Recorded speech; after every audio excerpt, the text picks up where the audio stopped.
What's up, guys? Welcome to Why Girlfriends English. And today we're going to talk about how to build a fluent response. Everybody wants to have a fluent response when they're trying to either handle a business meeting or just talk to their friends. They don't want to sound awkward, and it's hard. It's really a skill to be able to respond in such a way that people aren't kind of hung up on your awkwardness with the language. So we're going to talk about 2 ways that you can structure things. We're going to talk about 5 tips for you to be able to build a fluent response that makes you sound like a native speaker. Even if we know what to say, oftentimes when we're speaking in another language, we kind of mix up how to say it when it's actually coming out of our mouths. And so that's what this video is about, is to give you guys some tips and some advice on how to do it well so that you don't sound as awkward when you're actually in the conversation with a natural English speaker. It's really hard usually to shape the big picture message and to do that well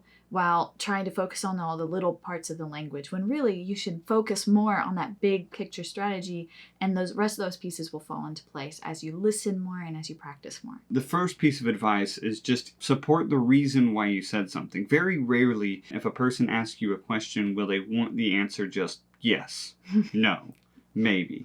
Most of the time, we want a person to be able to give us support, reason, evidence, whether it's a story or data or numbers or feelings, whatever it is, we want there to be more of a reason than simply stating the answer. Right. So there's a couple of ways that we do this. One of them is giving an opinion. So if somebody's asking for your opinion, or they're asking for what you believe or what you think about something, then one way that you can do that is by structuring your argument or what you are saying with a formula. And this formula would be where you state your opinion or answer to their question, the direct answer to that question.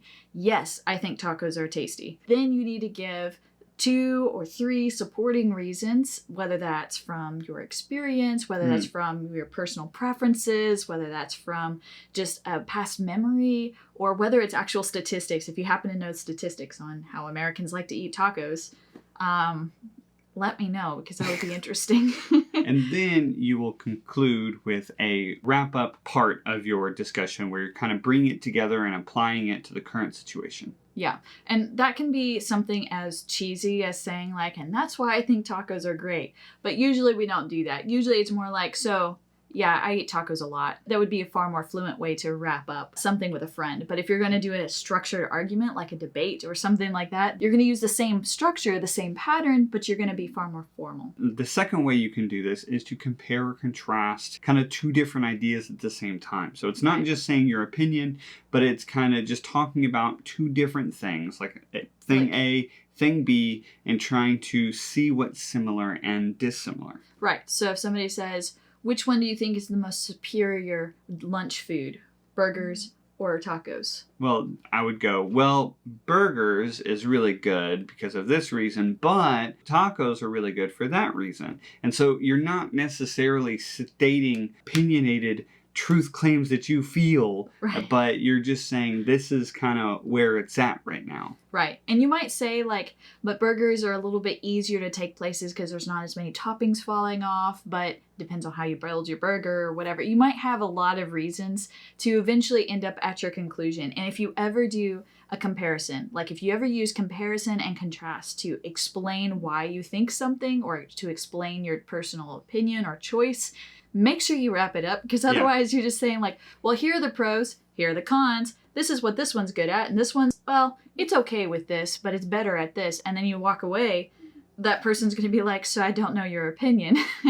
So you need to wrap up with a comparison. You're going to wrap up the comparison with your opinion when you're speaking in a fluent response. This doesn't cover all discussion types, but it will give you more of a way to prepare so that you don't find yourself saying the same things like every coin has 2 sides and then never doing anything with that. Right. So you definitely want to use lots of descriptive language. You want to use you want to pull from your past. You want to pull from what you see. You want to pull from what you do on a daily basis. And if you're doing something far more formal, like a school presentation, you're going to actually use these same structures, but you're going to use evidence and data, statistics, whatever you can get from credible sources. The next 4 pieces of advice that we have for you guys are much quicker. The first of these is to know why they're asking this question or why this discussion is being brought up. This one's tricky because it requires you to understand what they said. Yeah. It requires you to pay attention to the context and to see and notice whether that person is in a hurry,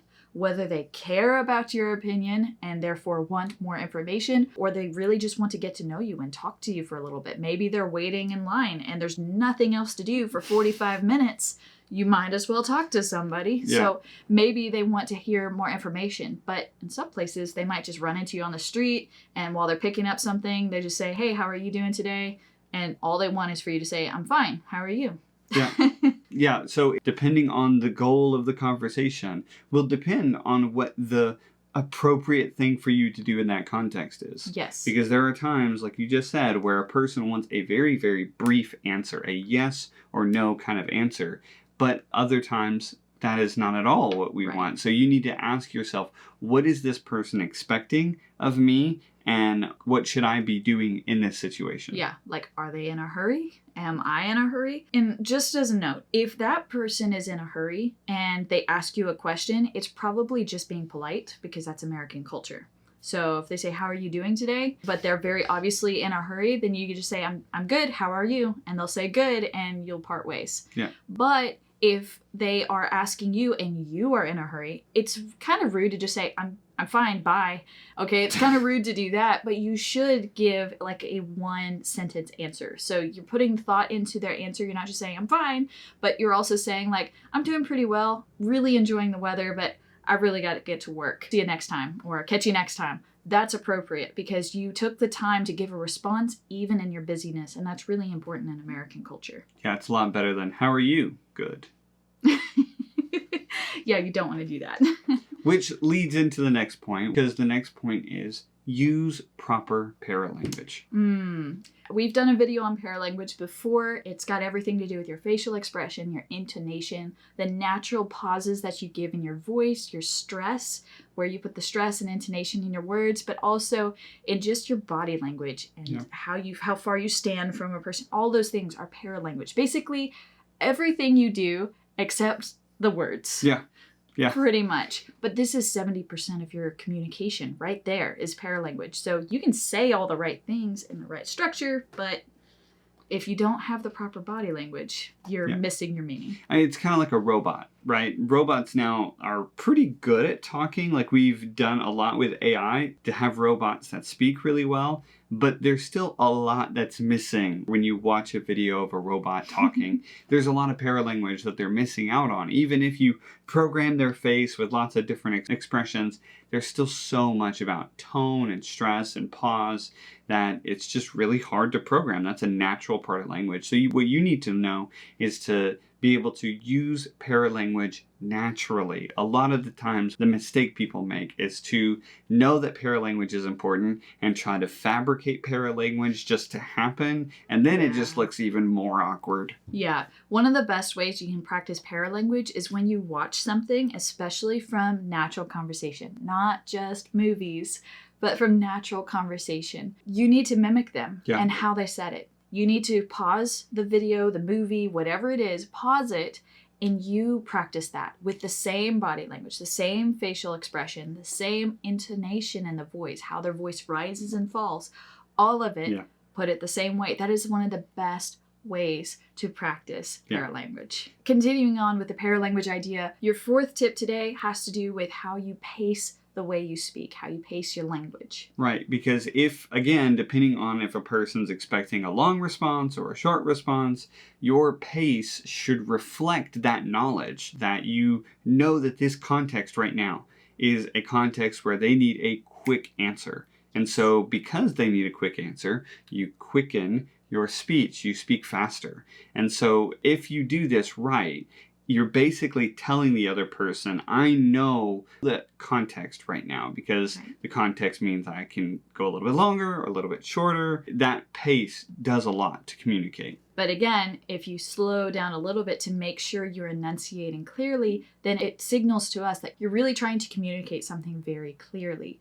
So For example, when our son is running around and our daughter is running around and they start to do some things that they're not supposed to and they haven't been listening to us, we will stop and start to speak very slowly to them and enunciate. Now, don't speak as slow as you would to a small child. That's not what I mean. What I mean, though, is that your audience, whoever it is that you're talking to and whatever you are trying to communicate, it's very important that that determines how quickly you speak. Yeah. The goal is not to speak as fast as an American having lunch, talking to her friends does all the time. That is not the goal. No. The goal is to be able to learn to just key into the context, the situational context, to understand when you should speak quickly, when you should slow down a little bit, when you should hesitate, and when you should keep going. And as for like just casual conversation, do not study formal speeches in order to learn to pace yourself in conversation. You should definitely be listening to conversation and, again, imitate how they say things and the way they enunciate, the way they do, when they do. That's really important. And if you practice that enough, you'll start to pick up on it. The last tip that we have for you guys today is to keep the conversation going. A lot of times our students, they get so worked up with trying to make a fluent response that they don't actually go to the next step and have a good question to ask the person that asked them that question, other than, and you? We get that a lot, but really a better thing is to have these follow-up questions to get more into the topic, not further away from the topic. Right. Unless it does naturally need to wrap up. Right. In which case you say, well, what do you think about it? Or how about you? Oftentimes we say, what about you? As opposed to, how about you? Yeah.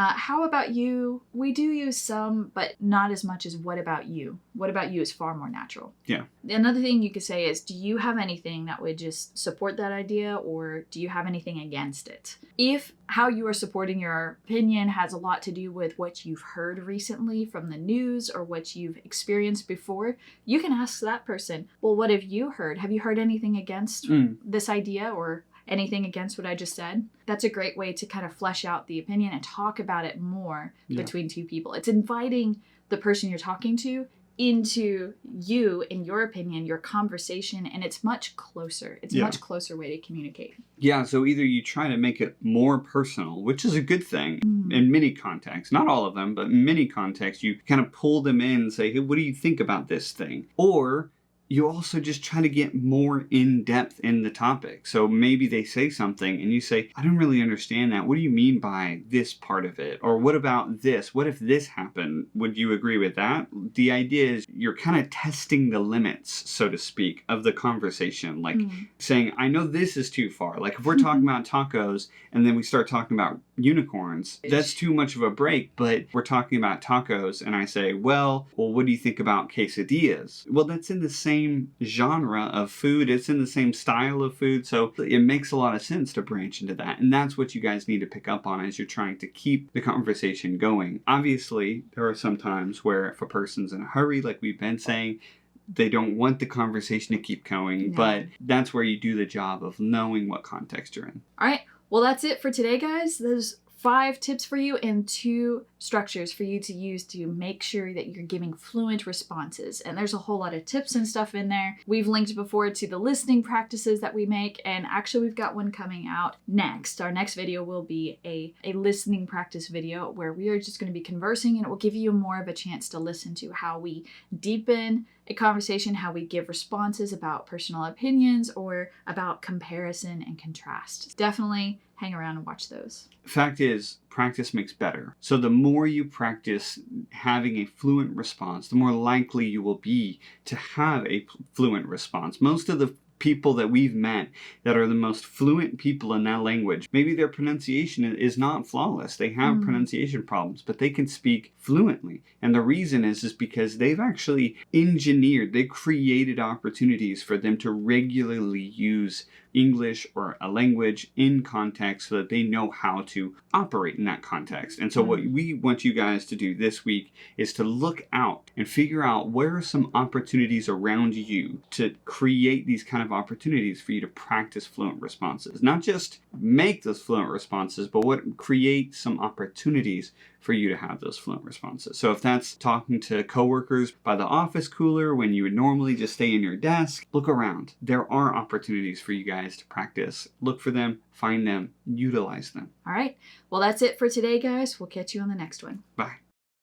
We're going to talk about 5 tips for you to be able to build a fluent response that makes you sound like a native speaker. I have a cat on my lap. How, It's okay. She just did it. Okay.